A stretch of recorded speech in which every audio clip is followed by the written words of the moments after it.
Well, you don't have to look too closely to realize I'm old school. When I first started using computers, there was no such thing as a mouse, and so I got really comfortable using the keyboard. And I do find even today that, yeah, the mouse is very, very helpful, but when I'm working, especially with Microsoft Office, the keyboard has some really good shortcuts that can save me a lot of time. Now, I'm going to go over some shortcuts in Excel that can save you a lot of time. Some of them you'll probably know about, some of them you might not. I do want to also tell you that on my website, you can get this nice printed version of most of the shortcuts that I'm going to be talking about today on my website, which is luthermaddy.com. Now, let's go ahead and talk about some of the different shortcuts that you can use on the keyboard that will hopefully save you a lot of time. So I'm going to go ahead and jump into Excel and let's take a look at those. All right, so let's go ahead and look at some of the keyboard shortcuts within Excel. Now, the first set of shortcuts that I'm talking about are very common. You probably already use these if you use Microsoft Office at all, use Word, PowerPoint, or Excel. So let's just go over them briefly just in case it's new to you. And remember, I do have this nice sheet you can print out on my website, luthermaddy.com.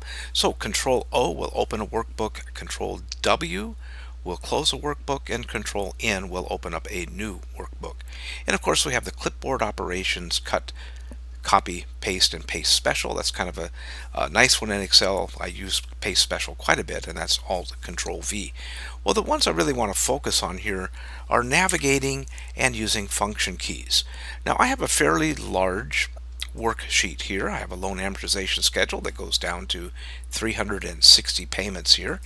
The first one in the navigation is Control Home, and again, depending on your keyboard, depending on the computer that you have, some of these are easier to find on the keyboards than others, but I'm going to go ahead and try Control Home to demonstrate what that does. That takes me to the first cell at the top of the worksheet, in this case, which is cell A1. Now, if I want to go to the end of the workbook, which is the very last cell that I've used, I'll do a Control End, and of course that does a similar thing in Microsoft Word. So in this case, the last cell that I've used on this worksheet is E371. So Control End takes me to where I left off, so to speak. Control Home takes me to where I started. Now, we can also go to another worksheet. So if I have multiple worksheets, and of course in this case I do, because I'm going to demonstrate that here, I have sheet 1 and I have sheet 2. If I want to switch to very easily, if my hands are on the keyboard, I like to keep them on the keyboard here. To move to a next worksheet, it is Control Page Down. So Control Page Down, all of a sudden, I'm at sheet number 2, which gives me different information, of course. Control Page Up takes me back to where I was. Now, if I did have 2 open workbooks, I can use Control Tab to tab between the 2 workbooks. So here I have produce sales, Control Tab again, there I am back to the loan amortization. Okay, the other thing that is very, very useful, and these are actually holdbacks from Lotus 123, and again, I'm definitely showing my age with that. But we have different function keys that we can use. And again, function keys, depending on if you're using a desktop with a full-size keyboard, they're very easy to grasp. Get to, on the laptops you have to use an extra key to sometimes get the function key. But let's go ahead and talk about how this works here. So let's assume that I want to edit this formula. Now, of course, I just use my mouse to click there because that's very easy. Now, I can, of course, double click in the cell. I can click up here to edit the cell contents. But again, if my hands are on the keyboard, I can use F2. And F2 takes me to editing, which is, again, the same thing as just double clicking in the cell. Now, the F5 is kind of a cool one. We have the go to, we have the name box up here. We can go ahead and click up here, and we can click on different names to go to, or we could type in a cell and go to that cell as well. The go to command is similar, and if you again have a keyboard with accessible function keys, the F5 is kind of cool because it gives you the last couple of cells that you were at. It gives you any named ranges that you happen to be working with here. I have a couple of cells named down payment, interest rate, and purchase price. Or if I just wanted to go to a specific cell here, I can just type in the cell that I want to go to.